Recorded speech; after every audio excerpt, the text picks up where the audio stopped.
There are many different ways to introduce Taner. He is a chair in Armenian Genocide Studies in the Department of History at Clark University, but that's the position he holds and the job he holds, but tells a little bit, very little about this man, who I hope you wouldn't mind being described as an activist turned scholar who's never given up his activism. If you look through his bio on the Carr-Ryan Center site or on Wikipedia, you'll see that as a young graduate of university, I think he was about 22 at the time, he agreed to edit a political journal, a journal that was describing the plight of the Kurds in Turkey, and he assumed that position knowing that it was a dangerous post. And soon after he accepted that post, he was arrested and sentenced to 10 years imprisonment. He escaped from jail after about a year and made his way to Germany. There he eventually received a Ph.D. from the University of Hamburg. And he has continued his active scholarship at a number of universities, continued writing, and his books, I think, are almost legend in some circles. He's the first Turkish scholar, or scholar of Turkish heritage, who has really written about the Armenian genocide. And that in itself can be a dangerous activity. I want to tell a little bit of a story that will let you know something about his character if you don't know much about him. But in January 2007, the government of Turkey officially launched an investigation of him regarding a newspaper column in a Turkish-American journal, Agos. And in it, Taner criticized the prosecution of the managing editor, Hrant Dink, for using the term genocide.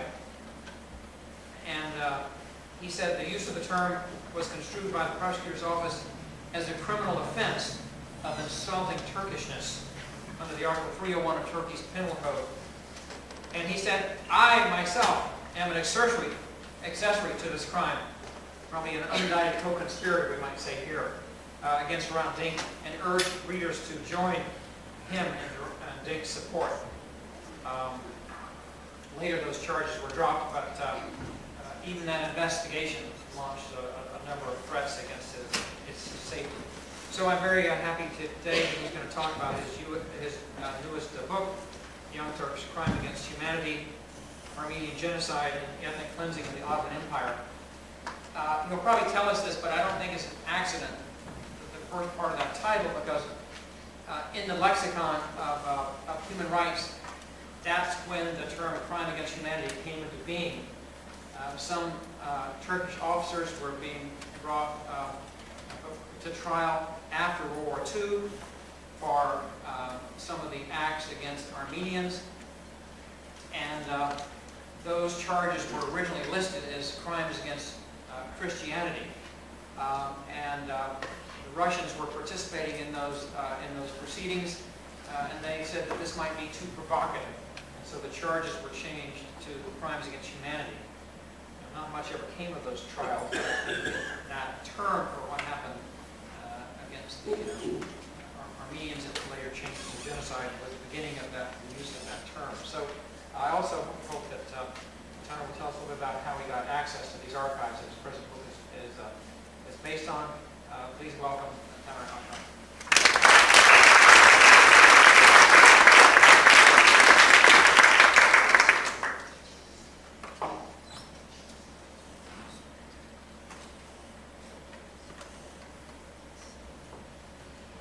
So, good afternoon. Let me first thank... Is the microphone on? Oh, I have to turn it on. I have a good voice, actually. I can speak a little bit louder. As a student leader, I used to speak in front of 5,000 people in a stadium without any microphone. So, if necessary, then I can talk in that way again. I hope you can hear me now. Yeah. Great, thank you. Let me first thank Charles Clemens for that wonderful introduction, and I also thank Carr Center and Kokalis Foundation, Elaine. Thank you very much for the invitation and the opportunity to address you today. It is really a pleasure and privilege to be here and to introduce you to my new book, The Young Turks, Crime Against Humanity. needless to say, it would be impossible task for me to summarize the entire book. Otherwise, you want to buy the book. It is approximately 450 pages, and therefore I will limit my comments on a few specific points which I have selected. That said, I would like to fill you in on a few general points. At the risk of sounding immodest, I would like to say that this book is a first in many ways. Several of these in it are being put forth, several of the theses in it are being put forth for the first time, which is why I believe I have brought in a whole new perspective into the Armenian genocide, how we should understand and explain the genocide. Genocide research basically based on two main questions. The one question is what happened? And the second important question, why it happened? And today, related to Armenian genocide, I would say that we have a general frame to the question what really happened. But when it comes to the question why it happened, really we have a long way to go, and my book would be or should be considered a small attempt in that direction. So why I think that the book is really first in a lot of respect? Because first it's based on 600 plus documents emanating directly from the Ottoman Archive. In a way, this book is a bit of a taboo breaker, as it relates to the way Armenian genocide studies have been conducted so far. You may know that as in case of Armenian genocide, we have two blocks or two groups of contested views related to Armenian genocide. One claims the genocide and the Turkish government denies the Armenian genocide. And as in case of Armenian genocide, we have the same blocks in assessment of Ottoman archival materials. And we have two categories of scholars. On the one side, those who deny the genocide believe that in the Turkish official version, they believe that it is the Ottoman materials that can be trusted.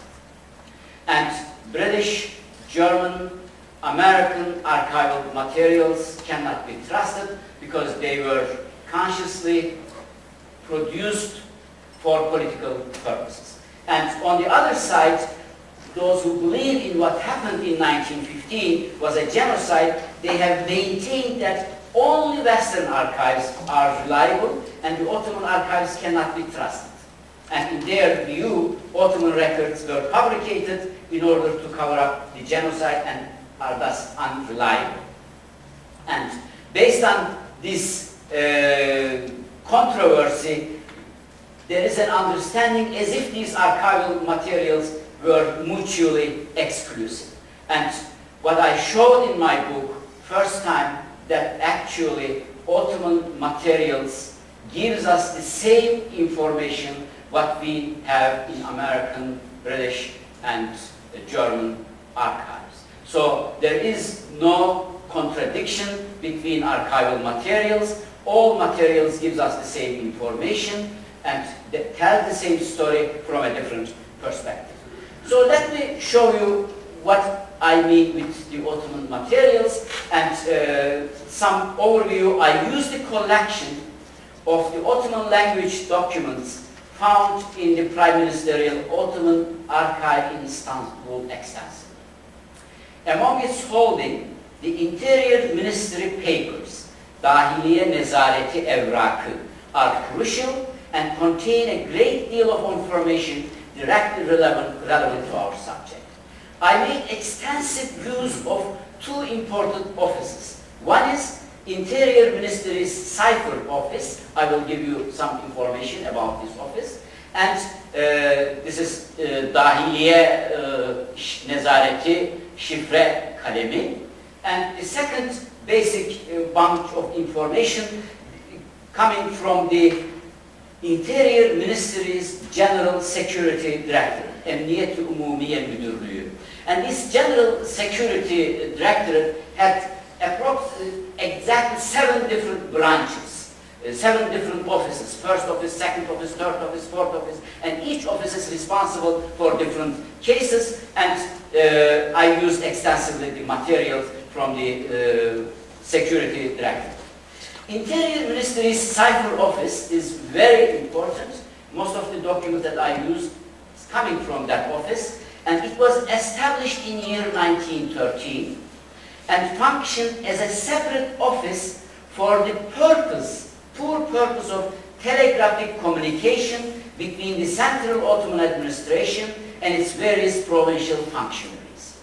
The communication was in form of short telegraphic messages that include the orders of the central government, and they were encoded. These ciphers were changed regularly. So I will show you some examples from these documents. This is one of the standard documents. You see, the above is, these are the name of the cities and provinces, and whenever a telegram had to be sent, and they should not be sent, for example, to certain provinces, then they deleted simply the names of these offices. And then they write whatever they want, and this is then ciphered. An example here, the first line, for example, here, this is a telegram will be sent to Bitlis province, and in the telegram it says that the telegram should be ciphered to Bitlis province. So what they do, they cipher the telegram in that way. This is the special ciphers, and when the telegrams arrive in the provinces, it is in that way. And because they already sent it decoded before to the provinces, and then clerks or the other officers there can uncipher and read this document. And even though these telegrams goes in this form, there are different levels in this: secret, top secret, urgent, very urgent, and personally should be handled. This means the governor should be only solve that problem. So there are different categories within that document also. I have here an example. This is a telegram sent from Aleppo to Istanbul, and as you see here, there are numbers here, and the officer already unciphered these telegrams, and this is how they normally read the telegrams. So these are the cipher office documents, and very important. So this means we have to really take these very seriously, and because they knew that nobody could read. This was only for the governmental purposes. And one other important information for you, this is one of the documents, not only the Interior Ministry, but the other ministries used also cipher office as a way of communication. For example, this is one of the documents I might be able to discuss, I hope maybe towards the end of the lecture, on the question of assimilation. A telegram sent by Education Ministry to the provinces about possible Armenian children who would lose their parents. So then this was a preparation for the orphanages. And telegram was sent by Education Ministry through the Interior Ministry's office. Why they use this method? Because of very simple reason.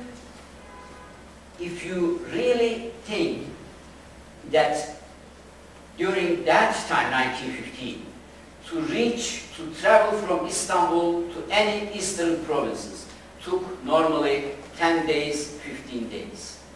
And telegrams was very important way of communication, and this was the reason why they were short, and in some of the telegrams they say the detailed order is on the post, it's mail. So this is the way of communication on 1915 to solve the, and to organize. And during Armenian genocide, these materials this way of communication was extensively used. In some telegrams, for example, Interior Minister Talat asks, give the answer within 12 hours.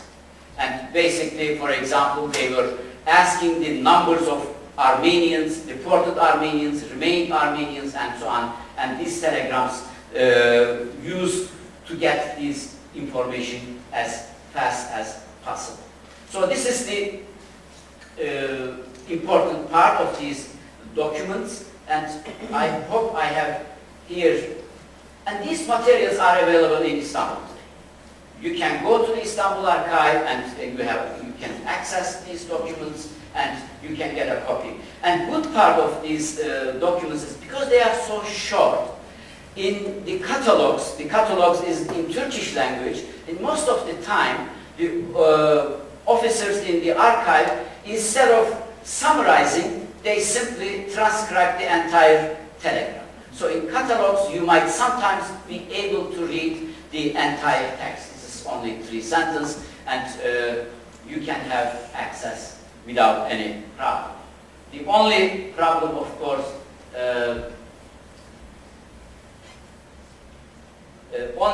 is you don't have the entire documentation of Cipher office. This is an example that I want to show.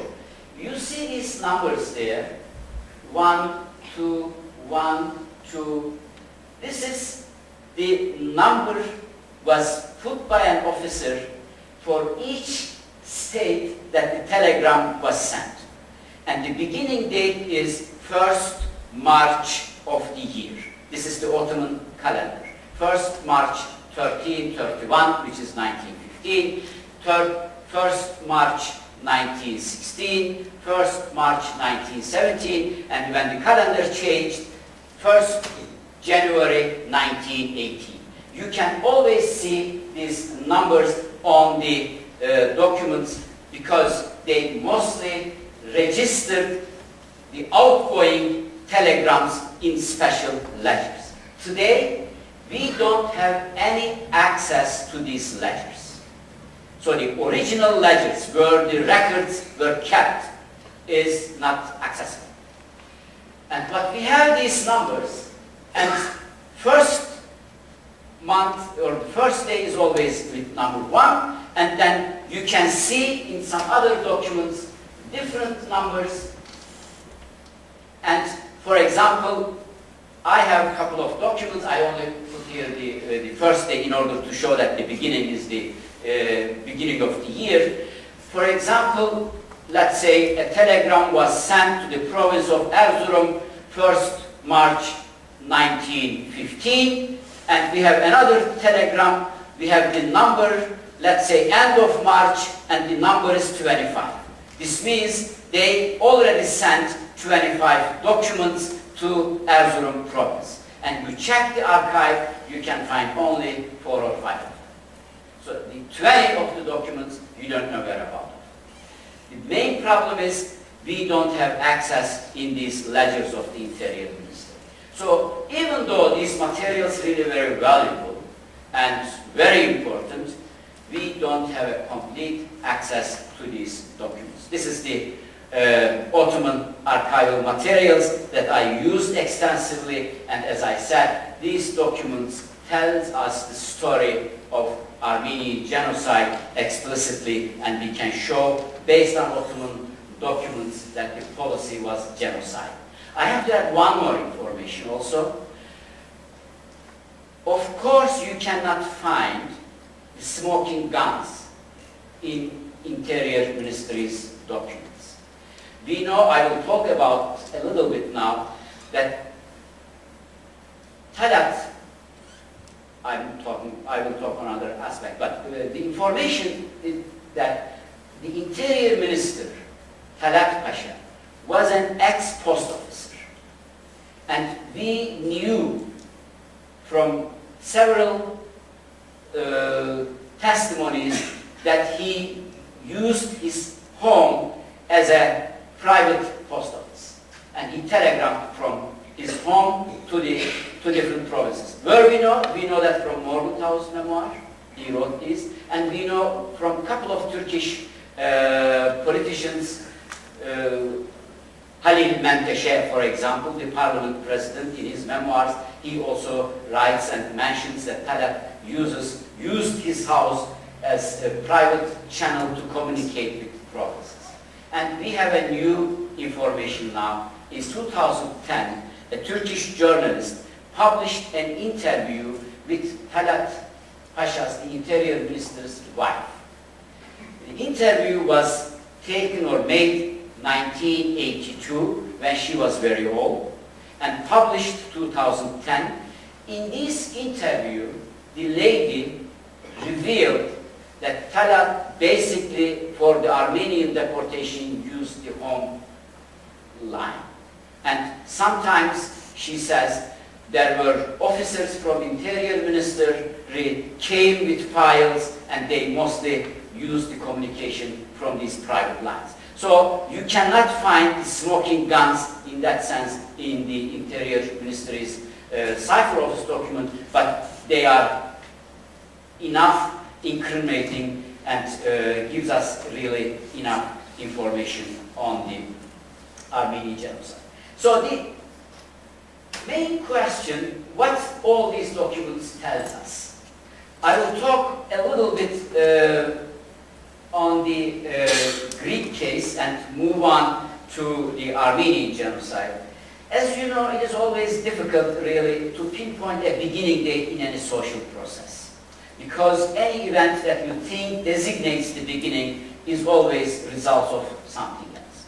But for my own story, let's open the scene with the end of Balkan Wars of 1912-13, as the empire having been forced to cede more than 60% of its territory over the entire 19th century, and it was confronting its greatest loss.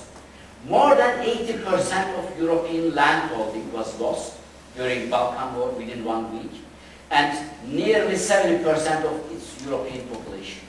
Ottomans lost the entire, almost entire European part of their empire. And the ruling party, Union and Progress, was beginning to believe that the collapse of the empire was imminent. And during that period, 100,000 of Muslims immigrants were coming from Serbia, Bulgaria, Greece into Istanbul. And I read you from a headline from a daily newspaper, the CUP, the Committee of Union and Progress. Whenever I say CUP, I say CUP. This is the Committee of Union and Progress, the governing party. And in the official party organ, Tanin, this is the name of newspaper, in 1913, they had the headline, quote, "It is impossible to save Anatolia from the destiny awaiting Romania." So we lost Romania, and it is now the time for Anatolia. And after losing Romania, the Balkan, Union and Progress Party, CUP, believed now the time was ripe for the same fate to occur in Anatolia, which was the home of a large Christian population. According to 1914 censuses, the Christian made up 25% of Ottoman population. And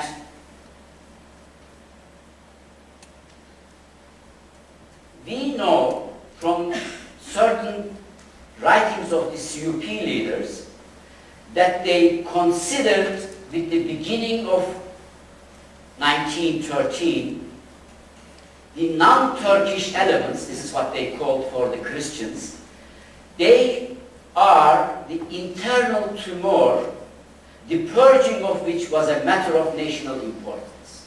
So there must be a decision, there was a decision, 1913, to get rid of the Christian population of Anatolia. And they decided a policy which I call demographic policy, and it aimed a radical restructuring of Anatolian population. The primary goal was a conscious reshaping of the region's demographic character on the basis of its Turkish Muslim population. And the plan had two primary components. One was directed toward the Muslim population of non-Turkish origin, such as Kurds, Arabs, and and migrants from Balkan, and the Bosnians, and even the Arabs from North Africa. And this non-Turkish Muslim population, beginning of 1913-14, were relocated and dispersed among the Turkish majority with the purpose of assimilation. The term assimilation, temsil and temessül, these are the Arabic words that the Turks also used during that time. Temsil, temessül, the assimilation, openly used in Ottoman documents for the purpose of relocation of the non-Turkish population. And the other aspect was the removal of non-Muslim people from Anatolia, as a result of which more than 2 million Armenians, Assyrians, and Greeks were either expelled or massacred. So I explain Armenian genocide within the context of this demographic policy, but I'm not arguing that Armenian genocide was a direct result of this demographic policy. And they first started to implement this policy against the Greek population, and it is important the mechanism that they used in Greek case. They exactly used the same method in Armenian case. This is what we call the dual mechanism, or the policy of plausible deniability. And this was really implemented against the Greek in Western Anatolia. The dual mechanism, as you see in the PowerPoint, is actually very simple. They, after the loss of Balkan War, they made legal agreement with Bulgaria, Serbia, and Greece, according to which official population exchanges was possible. So this is the first official population exchange agreements between nation states. But parallel these legal exchange, population exchange decision, they also started a mechanism which really was illegal. On the one hand, they gave an official and legal framework to the population exchange, and on the other hand, they organized the forcible removal of the Christian population from remaining territories by resorting to terror tactics and even, when deemed necessary, massacres. But the final purpose was to put the Armenian Greeks on the ships and send them to Greece. And this is based on this structure, CUP also developed an organizational structure really reflects this legal and illegal part of the organization. This organizational structure, well suited to this dual mechanism, in the main indictment against the Union and Progress Party Central Committee's members in the trial in Istanbul, the prosecution stated that in the line with the Unionist party structure and working conditions, a secret network had been formed in order to carry out its illegal actions. The CUP itself, the indictment said, was an organization that possessed two contradictory natures. The first, a visible and public one, based on a public program and internal code of regulations, the other based on secrecy and operating according to unwritten verbal instructions. So based this model, they basically expelled the Greeks around the Smyrna area and then basically the Gallipoli area and Thrace. The Greeks were pushed on the ships and sent to Greece. And there was a work sharing. They gave the impression that the government and the party has nothing to do with these events, as if they were the activities of local Muslims and local bands. And we already know this story, that special units or paramilitary units attacked the Greek villages. They were first to the strand and they were shipped to the Greeks. And there are several books. Celal Bayar, you might have heard his name, the third president of Turkey. In his memoirs, he explicitly explained us how they really organized this dual mechanism. Or Halil Menteşe, the parliament president, he explained us in details how they really give this impression as if government has nothing to do with these events. So these were not new. What I discovered, and I published here, we have the similar documents in Ottoman Archive. Official Ottoman government's documents, and for example, from Talat Pasha, he was the interior minister on the time, and to the office of the district governor of Tekirdağ on April 14, 1914, he reports that the Greek villagers have assembled on the coast in great number and requests that it be ensured that they emigrate by boarding steamships, but without any indication being given that the process is the result of a government's directive. So this is a secret order to the region that makes it clear. And this sent also as an extreme urgent telegram to that region. And it is also very important, another document, this policy towards Greeks stopped November 1st, 1914. There were no expelling of Greek population from the coastal areas, and Greeks were kept in their provinces, in their cities until 1917. Only after 1917, this time, Greeks were again deported, but this time for military purposes, basically 50 kilometers inside of Anatolia. So it was not an expelling to Greece, but basically for the military purposes, they were sent to the interior part of Anatolia. And why the oppression against Greeks stopped? Because of two basic reasons, and I have in my book published documents shows very clear. Talat gives the order to the provinces because of the agreement with Germany.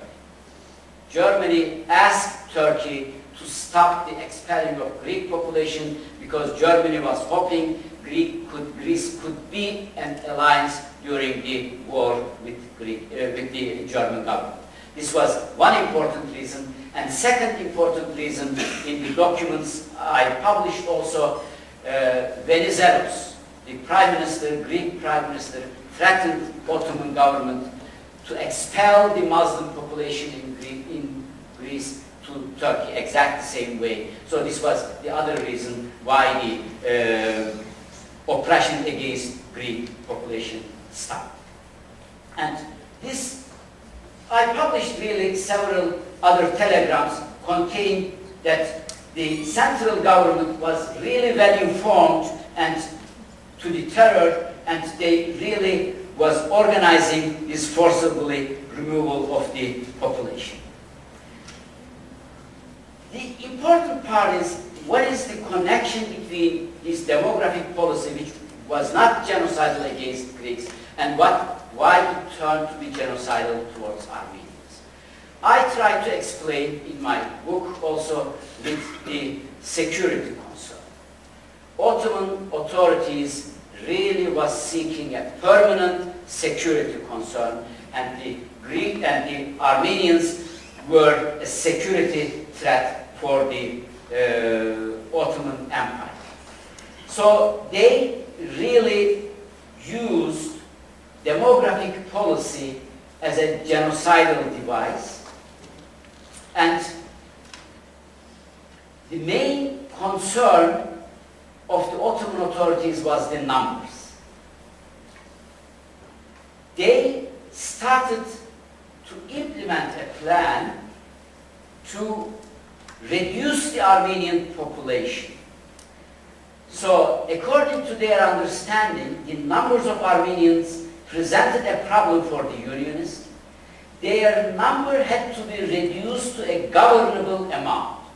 I think the governability is the central issue.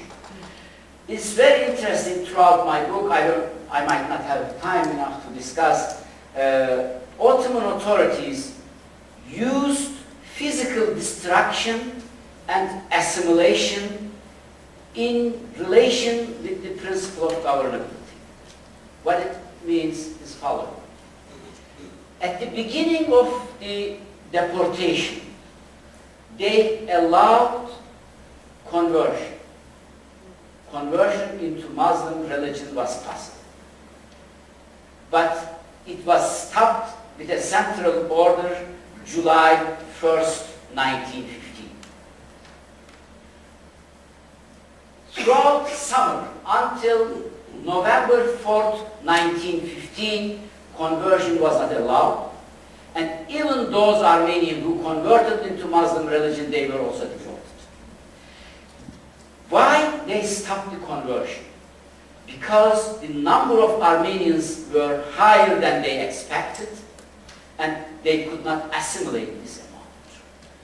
And after a physical annihilation of the population, November 1915, they again reopened the conversion for the Armenian population in the new settled areas, Syria.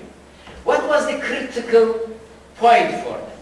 The critical threshold was 5 to 10% population. I don't know where did they get these 5 to 10% population. We have some indication that 5-10% regulation was already discussed in different reform attempts in European part of Ottoman Empire. 1860s, 1868, when the Greek Creta conflict was about, and 1878, when the Bulgarian issue came up, and 1894-96, there were always percentages, and according to some British report, for example, if Armenians were around or more than 10% in any given provinces, they should be allowed to participate in the administrative units. So the purpose, my idea is, they put this 10% as a threshold, thinking that if Armenians can be less than 10%, they can be governed. And there won't be a problem of their participation in the administration units. So I call in my book, actually, Armenian genocide as a 5-10% genocide. They explicitly really implement the reform in that way. And very interesting also, you know, the responsible office was the Interior Ministry's Office of Tribal and Immigrant Settlement Office. They established an office 1913. Again, the name of this office is Interior Ministry's Office of Tribal and Immigrant Settlement Office. And there was a department, an administrative unit within this, and guess what? Department of Statistics. It was the Department of Statistics regularly asking the numbers of Armenians in each province on weekly basis. And whether they exceed 5%, whether they exceed 10%. What is the 5 and 10%? No need for deportation. If number of Armenians in certain provinces were not more than 5%, no deportation was necessary. Deportation was not necessary. For example, this is the August 1915 telegram sent to Antalya. This is the south of Turkey. Really, there was not much Armenians, and it says that the local officials were informed that in light of their small numbers, there is at present no need to deport Armenians from there. And there was a second way of handling the problem. If the Armenians' number could be distributed within the existing province, then they were distributed within the province. For example, these are the provinces in western part of Turkey. Bursa and other is the Bilecik, very close to each other. They are on the very close on the Aegean Sea, and the telegram says the Armenian from Bursa should be settled in that respective provinces. There is no need for a further deportation. Sometimes they distributed within the existing really province, the Armenians. Here is a very clear document for you. Since the reported numbers of Rum, Greek, and Armenian population do not appear to be at a degree deemed excessive, it is appropriate that they be permitted to continue to reside there, and such that there are individuals among them who are quite notorious and those who continued resistance and so on and so on. So only maybe the leaders of the community should be deported, but because of the numbers, all others, there is no need to deport them. I have here a document for you. This is from the Kayseri province, Central Anatolia. It gives you how the local authorities really implemented this 5% proportion. It is submitted that in the center and entrance there are 46,000 Armenians of the Armenian Church, 1,517 Catholic Armenians, 1,900 Protestant Armenians, so that in all the Armenian population is registered as 49,000, of whom 44 have been deported. So they already deported 44, and to the province of Aleppo, Damascus, and Mosul, and 765 people, while having also earlier set out, in view of their feeling, returning and hiding, were again seized and were in the course of deportation, and with 4,911 members of soldiers' families remaining in the provincial district, with the insignificant number of Protestant and Catholic remnants, were distributed to the villages in 5% proportion.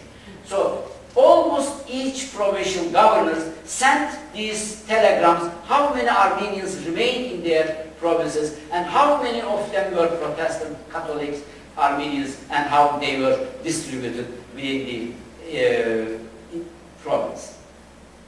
So this is it shows the central character of the deportation policy. And I have here another document, but it's in the book, you can read. Here even this is from Ottoman headquarters, from the military, and they used again Interior Ministry's Cipher telegram, and they even give the household, the number of households. It says that, for example, the density is not suppressed, and the 5% relationship up to only 100 is respected. For example, it says that in this way, in a Muslim village of 20 houses, only one house or Armenian may be found. And in villages and towns of more than 100 houses, not more than 5 houses may be found, and so on and so forth. Clear instructions how many Armenians should be really settled in that region. And what about the eastern provinces? Eastern provinces, no exceptions. All Armenians must be deported from eastern provinces. These are the telegrams. First document, for example, in 27 May 1915, and Interior Minister declared to the Erzurum that since the province is on the border with Russia, according to the principle that we follow, not a single Armenian is to be allowed to remain there.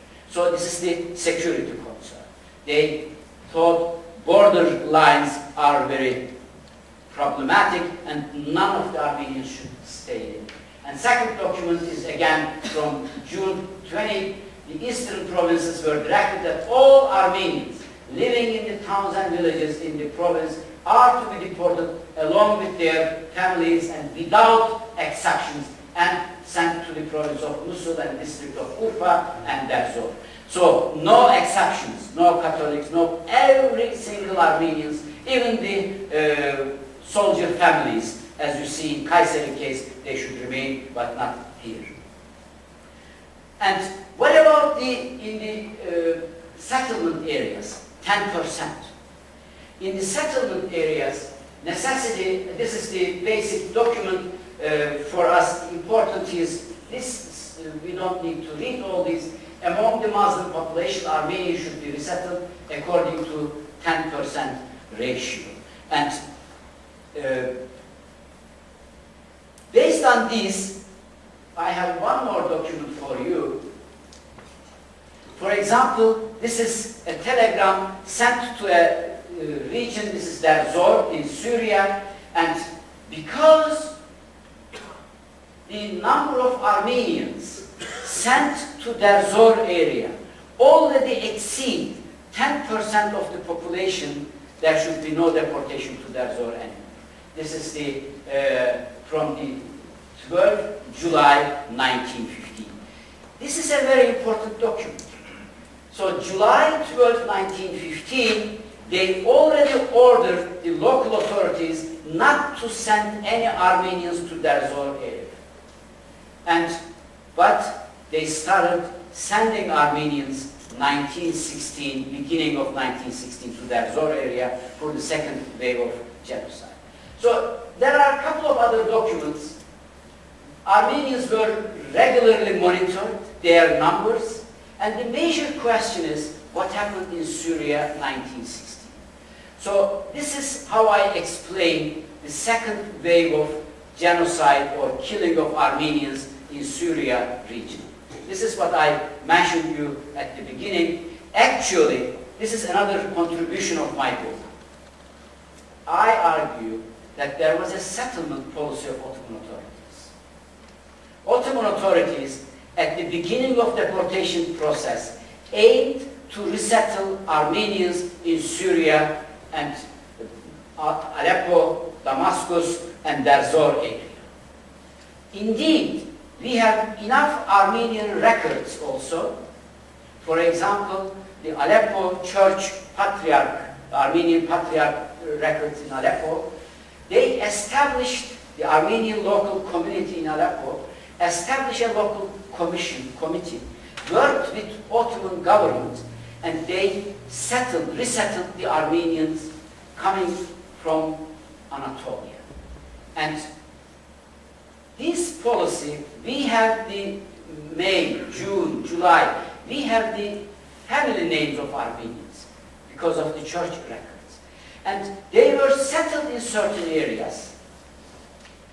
And why then these policies stopped? Very simple. This is my explanation in my book, because the number of Armenians who arrived in Syria was more than 10% of the population. And in November, December 1915, you can read all this story in my book. One of the directors of this immigrant office in Istanbul went to Aleppo, Şükrü Kaya, and organized a second wave of deportation. They started, I hope I can find the map and show you. So these are the camps and settlement areas of Armenians that they established 1915, beginning of May.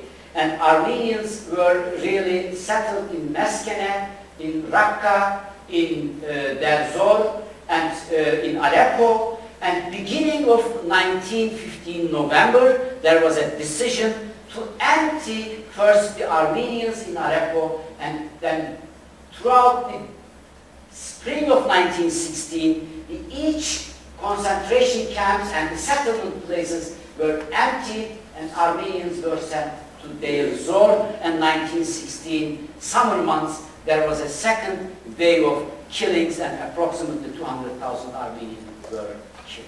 It is very interesting. I calculate the population numbers of the Syrian province during that time. There were province of Mosul, province of Aleppo, province of Damascus, and if you put the numbers together, approximately Muslim population of that area is with a really good estimate. I really was very generous in that sense with the numbers, approximately 2.1 million. And at the end, the numbers of survived Armenians were approximately 150 to 100,000.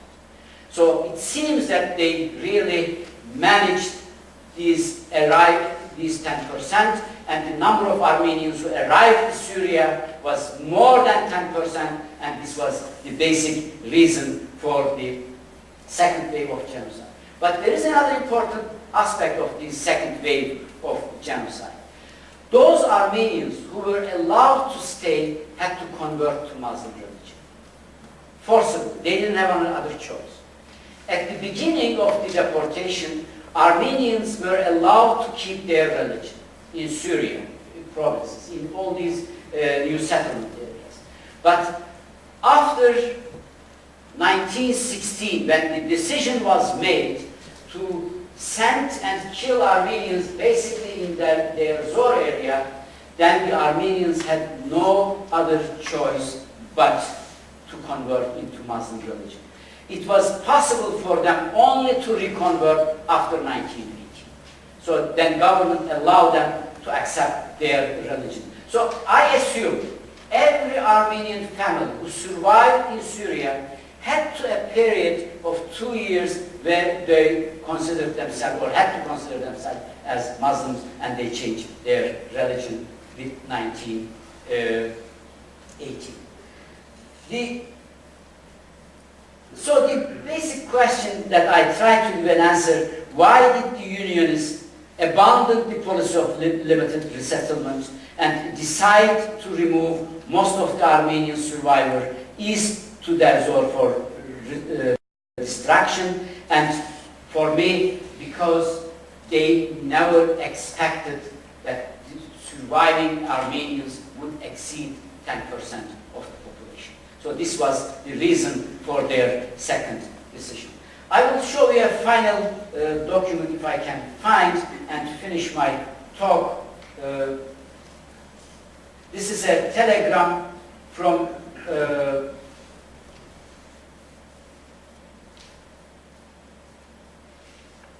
but it is not possible, I assume, to find it.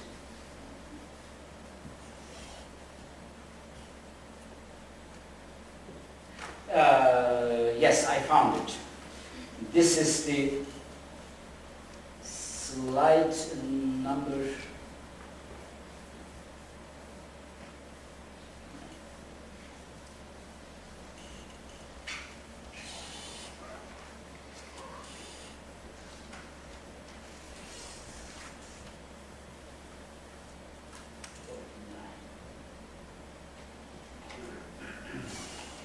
I want to show this document because it's not in my book, but it is very important. This is written by Interior Minister Talat to the Army Commander of 4th Army, Cemal Pasha, on October 7th, 1916. The purpose and direction behind it, he was talking why the Catholicos of Armenians from Cilicia had to be removed alongside with all Armenians from the Cilicia area. And he says the purpose and direction behind it was to completely rid the existence of this place, which is considered of such high historical and national value for the Armenians in Cilicia, and which was purportedly the last center of the Sultanate of the Armenian state. So what Talat is talking about is the complete removal of the present of an Armenian existence in Sis, after all the Armenians were vacated from the region. So the overall policy of the Ottoman government was really to eradicate the existence of a culture from the region. And this is, I think, some of the aspects of my book. And now, thank you very much for listening, and we can go over now. Questions.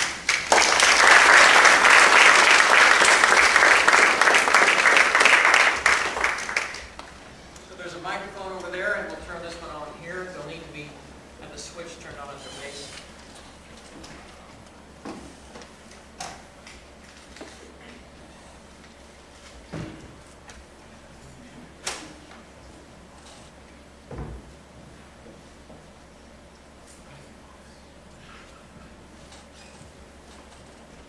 Thank you, Taner. Merhaba.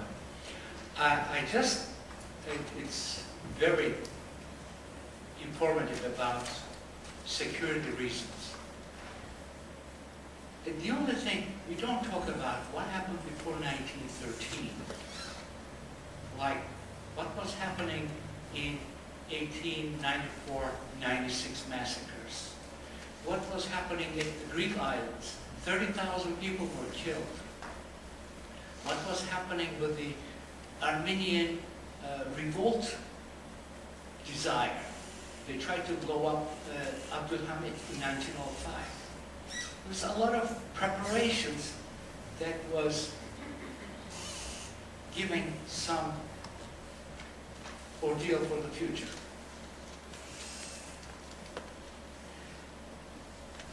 Is that a question? What is, I mean, of course, there were, genocide cannot occur in an empty, in a vacuum. Of course, it is a process. It is an end of a long process. In that sense, the entire Ottoman-Armenian relations can be considered from that perspective. There is no doubt about it.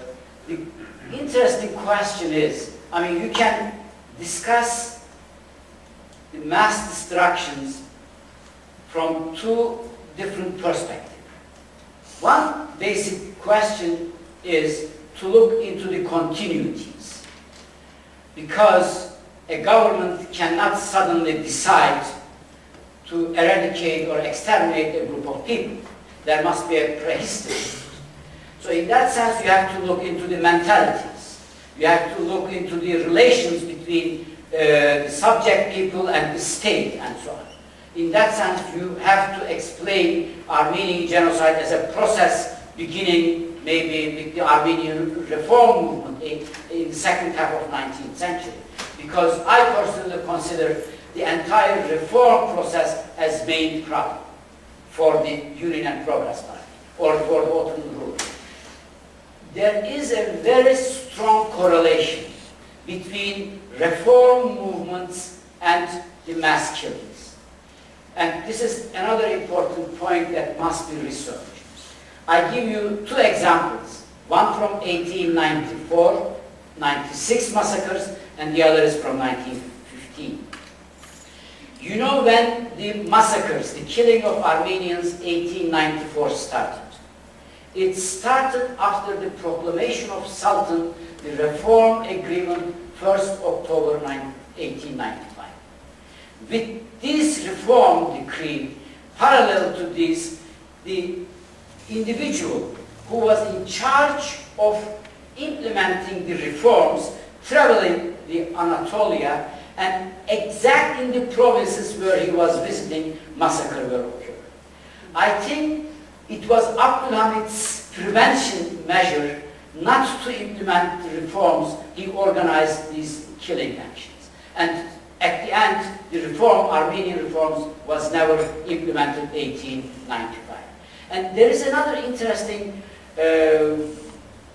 relation between Reform Agreement 1914 February between Ottoman Empire and Russia, according to which in eastern provinces there should be established two independent autonomous Armenian provinces and so on. And really, this is my personal opinion, that there was a strong, I don't want to say evidence, but I believe that the decision for the extermination of Armenians, maybe not in form of a plan or in form of a decision, but as an alternative, that the only way to get rid of this reform was the 1914 reform, because they never wanted to implement these reform agreements. So there is a strong correlation between reforms and massacres and killings, and in that sense the continuity is important. But the other important question is the break. Genocide necessitates a political decision. What is this triggering moment? Why they decided 1915? Why 1915 March? I have a document, for example, in the book I published from 1915 March.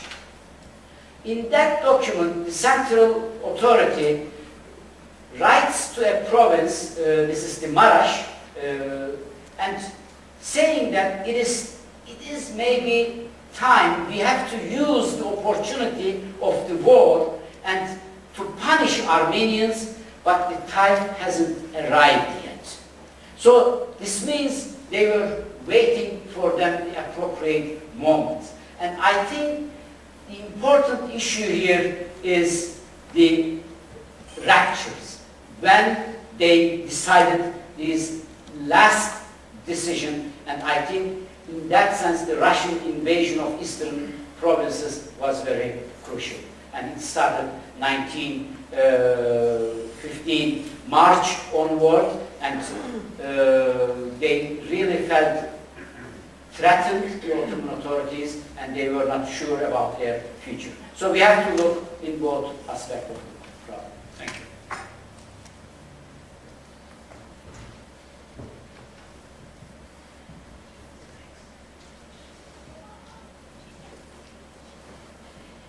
Thank you for the book and also for this lecture.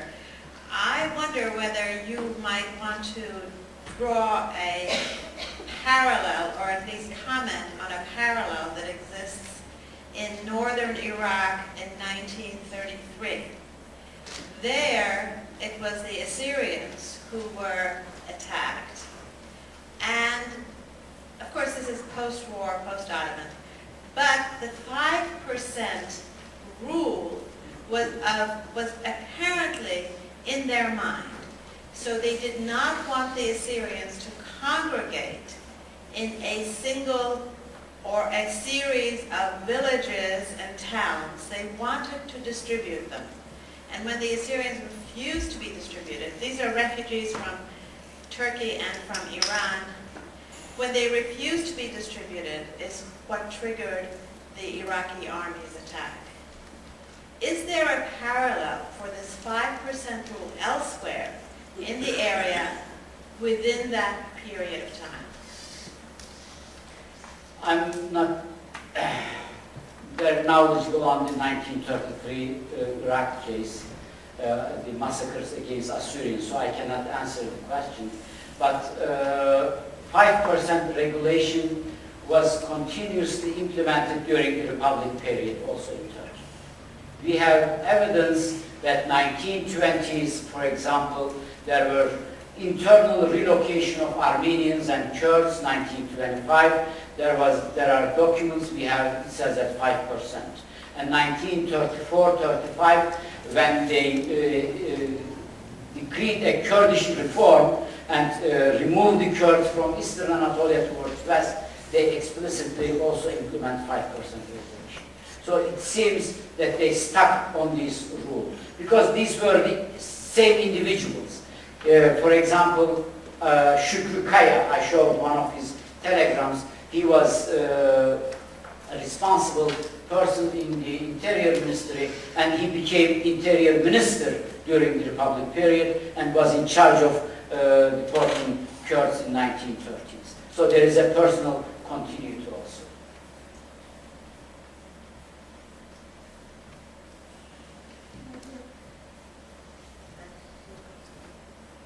In one of these days, I may wish to look at one or two documents in Dashnak Archives in Boston. Is there any reason that they're not opening those archives up to now, or are they planning to open, or will never be open? I can only tell what I heard. I mean, general information for a long time, Dashnak's archive was open. But nobody used extensively. And after a certain period of time, they closed the archive. The official version today is that they are scanning the documents and preparing for an opening. This is the official explanation, and I don't know it is only the excuse or real, because in their website we can read that there is a digitizing process going on, and we can hope that they will open their archive soon. But I personally don't think that we could find much of materials related to 1915-16. I don't know, but this is my guess, because the party structure were destroyed basically during that period. Hi, first of all, thank you for the speech. It was really informative. Excuse me. The genocide debate in Turkey, or lack thereof, concentrates on what happened in 1915, like up to 1917, etc. But one overlooked aspect is the huge transfer of wealth that happened afterwards. And this can be traced via, I don't know, like ownership documents, etc. Like recently there was an episode where they were going to restore some churches in some eastern province, and they were looking for the owner, and it turned out that the owner was a famous editor-in-chief of a newspaper, Fatih Altay. So there are a lot of cases like that. My question is, do you think the reason this is not talked about, like when Turkish people and public discusses genocide, they focus on who killed who, like number of people who were deported, etc. Like, is the reason of this wealth thing not being discussed, like the national pride and prestige, etc., like why the genocide debate revolves around this thing? Is it because of this, or do you think the fear that this transfer of wealth will be discussed publicly is the reason the people who hold public opinion decide just to revolve this genocide debate around national issues or history, blah blah? Was that clear? Or? Yes, I know, because I just finished writing a book. It's coming in Turkish end of October or sometimes in November exactly on that question, confiscation of Armenian properties. And to my town, really, I should find out, I learned a lot personally, that they were really very careful and detailed related to confiscating Armenian properties. At the beginning of my research, I personally also thought that the economic aspect is not so important. They never considered economic aspect of the genocide as a gain or as an important aspect for them. Why? Because we know from a couple of sources, Lapsius, the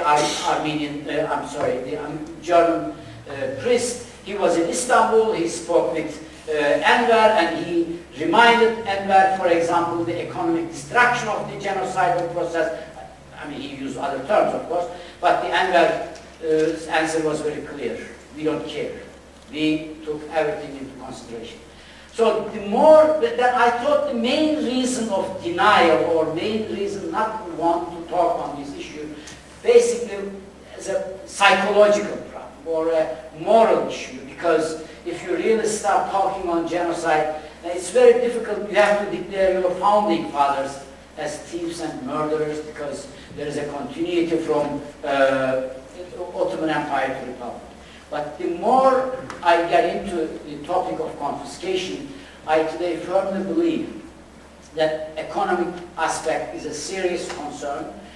There is a case, you may know it, in 2005, the General Directorate of Deed Office digitized the entire deeds of the Turkey, so it would be very easy for anybody to look the origin of the properties. And 2005, they wanted to give this digitized material to the General Archive Directorate to Istanbul.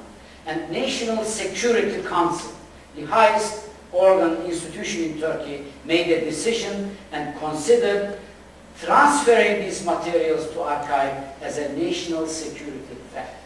Today, you cannot, these archives are closed, and you cannot learn about the owners of the properties of 1915.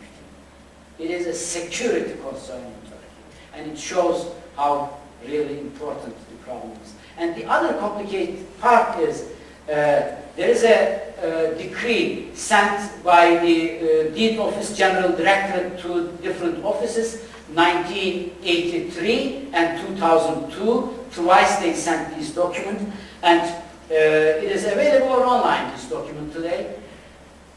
In that document, they precisely say, if somebody comes and asks about the deeds of 1915, give no information and inform us immediately about this individual.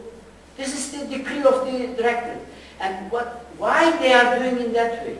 This is my argument in the book, coming book, because according to Turkish legal system today, Armenians still the owners of these properties.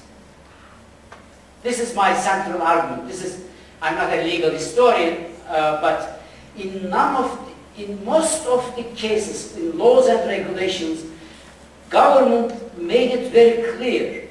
Armenians are the owners of the materials, and the government take care of these materials because the Armenians are absent. This is the language of the laws and regulations. And this is a very complicated topic, and I believe that they really scare the economic aspect of the genocide. The original sin of the Turkish Republic is this confiscation of wealth, and every other thing that followed basically was, thank you for answering my question. I think we need more research on that topic, and this is an interesting issue. Thank you very much for the lecture. It was very interesting, and personally for me, the idea of 5 to 10% concept was new. It seems to explain the safety concern, but what about medical experiments, for example? Have you encountered any records of medical experiments held on Armenians as a fact during your research? Because if you had, then that does not explain why those people were killed. Because if we take the safety concern, then it becomes clear why the people were first distributed, then deported, and then killed to maintain the ratio of 5 to 10%. But those inhumane acts as medical experiments, for me, just raise the question of hatred towards the people as such. What would you say to that? Of course, without a sick mindset, you cannot kill individuals, if you ask.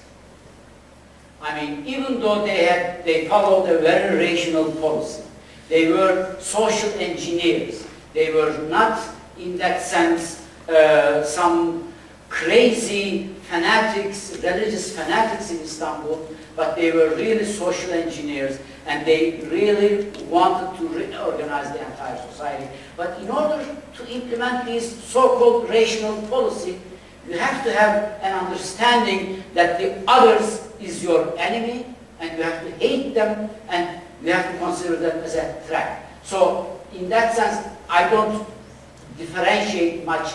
There is without this mindset, you cannot implement this policy. This is what I believe. Regarding the medical experience, we don't know much about it. We have only one case in Erzurum, and Vahakın Dadrian published all available materials to that. In the army units, they experienced they made some medical experiments on Armenian soldiers. We don't know much. There is only a testimony of a Turkish doctor, which then published in Turkish newspapers in 1919 in Istanbul. We have in possession of all these materials, but we don't know much about it. And we don't know how central organized policy it was. And in that sense, I cannot give more information on the medical experiment. But I believe, this is what I wrote in this book, that the racial element, the racism as an ideology, didn't play a determined role in the entire genocidal process. Because of this reason, it was also easy for them to assimilate Armenian children. The numbers, I mean, if you look, the precise character of the documents are amazing. They sent to the regions telegrams saying that Armenians over 10 years old cannot be assimilated. They won't forget their origin. And they were selected and exterminated. We know from Armenian memoirs also. For example, I read recently a memoir from an Armenian man from California. I can't hardly pronounce his name. He was saying, he said that even though I was older at the age, but my physique, my body was so weak, they thought I'm less than 10, so I survived. And they made another distinction, those Armenians less than 3 years old. They were not also put into orphanages. They were distributed to the families. If they found a family, they gave to the Armenians, to the families. But if not, then they were also exterminated.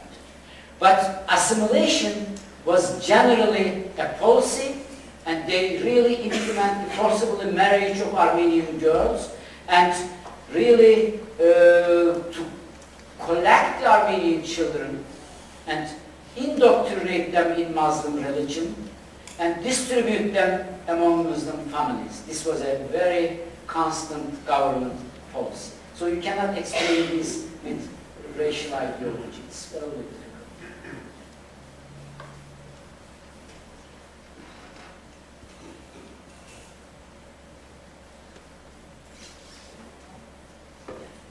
Yeah, I completely agree with you that race wasn't an issue, and my research confirms that.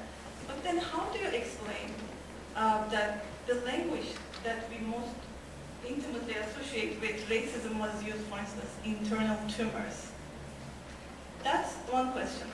The other one is, how do you explain that Turkey, a state that is actively trying to deny the genocide, lets these kind of documents that you showed, that to us is the proof, some of them are really smoking gun documents, to be accessible to public? Why? I know that some of the documents, they even include in the published volumes of the Dashnak Archives. Is this a problem of different interpretations, or is this carelessness, or is there any other kind of agenda? I can start from the last one. For example, the forcible marriage of Armenian children, Armenian girls, and distribution of Armenian children among Muslim families. You can find in the Ottoman Archive on the website also, they post these documents, and really in the books that they regularly publish, you can find related documents also. How should we explain? According to United Nations genocide definition, it's a very clear definition of genocide. My explanation is ignorant. They don't know. They thought it's a good thing. It saved the life of Armenians. This is the only explanation that I can give. Otherwise, I don't have any other explanation for this. So they published some of the documents with the idea that they thought, oh, this had their own arguments. Regarding the racism, there were racists within Union and Progress Party. There were social Darwinists within the party. The problem is how these ideological elements played a role in decision-making process and in implementation of certain policies. I personally didn't find any ideological justification of Armenian deportation and killings. The only there was some of them here I couldn't show. The main argument, or let me put it that way, what I did actually, I took their argument seriously. Whenever Talat or Enver or the others spoke about security, I took it seriously. I really I thought they were paranoid. There was a security threat, and this was a traumatic experience throughout the 19th century, and the Armenian genocide was for them a preemptive measure because they remember the experiences of the past. This is how they lost the territories throughout the 19th century. And this paranoid idea was really triggering ideology for them. There is a long report of Talat, 1915 May. I really devoted one chapter for this report of Talat, 1915 May. In that report, he explicitly says that we have to solve forever this question because it relates the security concern of our country. And Talat defines, it's very interesting in that document, the reforms as a major problem.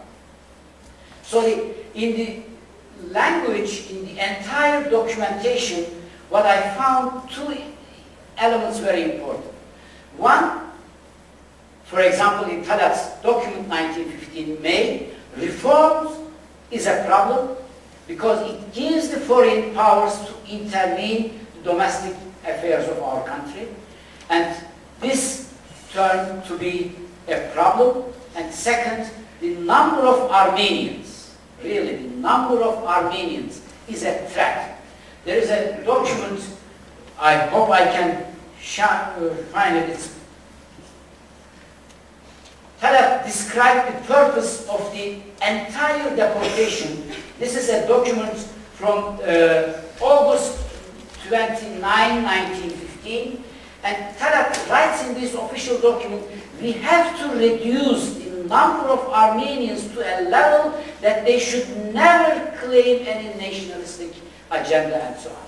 So I took it seriously. Their security concern was paranoid and genocide. So I don't need to look other elements, if we can find, of course, but we have to take the perpetrator's argumentation seriously. So I think we'll let this be the last question. You know, that places a lot of pressure to make it a very good question, but I'll ask the last question. Professor Akcam, could you speak about the Ottoman leadership's awareness, level of awareness and knowledge about the primary area to which the deportees were sent, the Deir Zor region and environs? What was their level of knowledge about the place where the Armenians were being sent to and their prospects for survival there? this is really an excellent question because we know now that Zor area was always, let me open the map,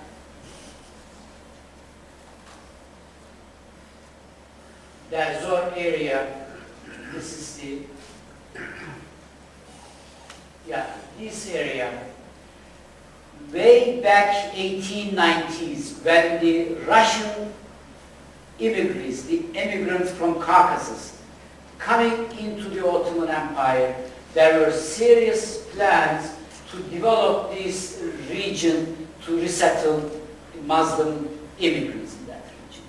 There were development plans, documents, and discussions. For example, reports of the local authorities from 1910 that the region is actually not permissible for settlement of the people. So it is also very interesting. They used this region, which was continuously in discussion and talking for a resettlement area. They used this region as the killing area. So what I can say that Syria, and especially the Deir Zor province, they changed the character of the province. Also, province boundaries were extended, but these were basically resettlement operations, which become a serious problem of the Ottoman Empire, especially after 1878 Russian-Ottoman War.